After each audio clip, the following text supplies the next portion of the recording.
Is the Lord in our midst or not? When I was a little boy, just a few years ago, growing up in a large American family of Italian descent, meant for us at least that leaving the crib did not necessarily guarantee that one would have a bed of his or her own, let alone a room. Does this start to sound familiar to anybody? And in our family, the way the grouping of ages worked was there was Ron, the eldest, 2 years later, Susan, 9 years later, Tony. Every Italian family has a Tony, right? 15 months later, Thomas. 3 minutes later, me. And then another 8 years, and Maria. That completes the Italian family, the Maria, right? So as it turns out, that middle grouping of Tony, Tom, and me, we shared a dormer room together upstairs. And instead of each having a bed, Mom and Dad took 2 twin beds, pushed them together, dressed them as one, and every third week, each of us took a turn sleeping on the crack of the bed. Now, when it was Tom's turn to sleep on the crack of the bed, Tony loved to torment him. He loved to instigate. This is what it would sound like. He'd say, in the hush and the quiet of the night, the darkness settling in, you'd hear him say, "You know, Tom, you know who lives under that crack you're sleeping on, don't you?" And he would describe, of course, the meanest, fiercest, ugliest monster, and Tom would become crying out, and Mom and Dad rushing up the stairs, and of course they'd turn on the lights and come in and listen to his sad story, and they'd pull the beds apart and show Tom that beneath the crack of the bed there were no mean, ugly monsters. Beds back together, redressed as one, lights out, Mom and Dad downstairs, the hush back in. Tony would say, "You know, Tom, parents can't see the trap door of the monster's shoes." It would start all over again. Now this time, of course, Tom would explain about the trap door, and what Dad would do is rig up sort of a makeshift nightlight, and all would seem to settle in. Tony was so good to us. That was the night I remember that he taught us that if you looked very closely at the panes of glass in the windows on the dormer, you might notice that there were these shadows from a tree called the poplar tree, very common to the area where we grew up in Maryland, that looked amazingly like monster eyes waiting to get back in. Of course, somebody said, "Poor Tom."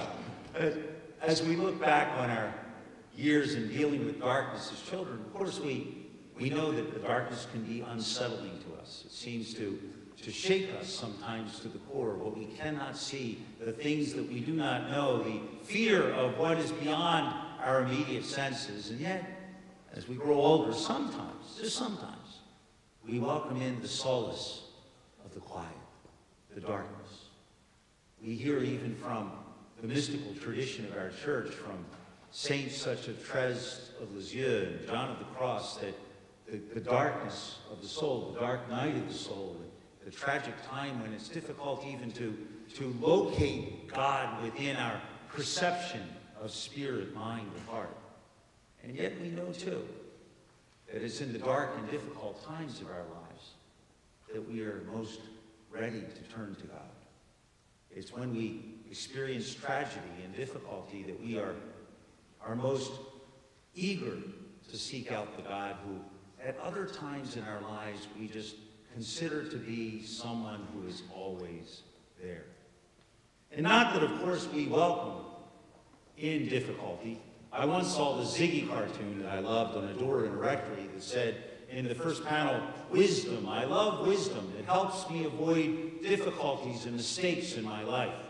And then in the second panel, Ziggy is scratching his head saying, "But I can't get wisdom until I've known difficulties and mistakes in my life. And folks, we realize, of course, that although we don't ask for those difficult moments, that somehow the difficulties of our lives stretch our hearts and enable us to love more deeply. Sometimes the tragedy of our lives help us to sense God's presence more powerfully. Sometimes it's when we really find that dark night of the soul and can't seem to put our hand on where in our lives this God might be, that we most potently and powerfully discover that he has never left us. He has always been with us, hidden or not, present to our hearts and lives. It was years after those nights in the dormer room that Tom and I were playing soccer during our high school formation with the conventual Franciscan friars. And as we were out back, we saw Father Alfred approaching with Tony at his side. And he said to us, arriving at the practice, he said, "Gentlemen, come with me." Now, I have to tell you, years later, I look at that moment and think of how kind and gracious it was for Father Alfred to call us gentlemen, because I have to tell you, in an all-boys Catholic high school, very often we were far from gentlemen, you see. So Father Alfred called us to travel with him. And it turned out that my grandfather Greco, this is on my mother's side, as he told us, had just had a serious stroke. We made our way to the hospital with Father Alfred, and when we arrived there, the thing that I remember first is the sea of people, the lights everywhere. In fact, I have to tell you, I come from a very, very large family, but it seems like they had multiplied overnight. And as I made my way in through all the cousins and the aunts and the uncles, there I saw my mom, sitting on the edge of grandfather's bed. And she held his hands. And just as I got to her side, through her tears, I heard her say, "Dad, Papa, what can I do for you?" It took him a long time to answer her. You see, the stroke was so serious that it had made it nearly impossible for him to move the muscles of his face and form the sounds from within his mouth. But when he was finally able to form the simplest of words, all he said to her was this: "Just be with me for a while."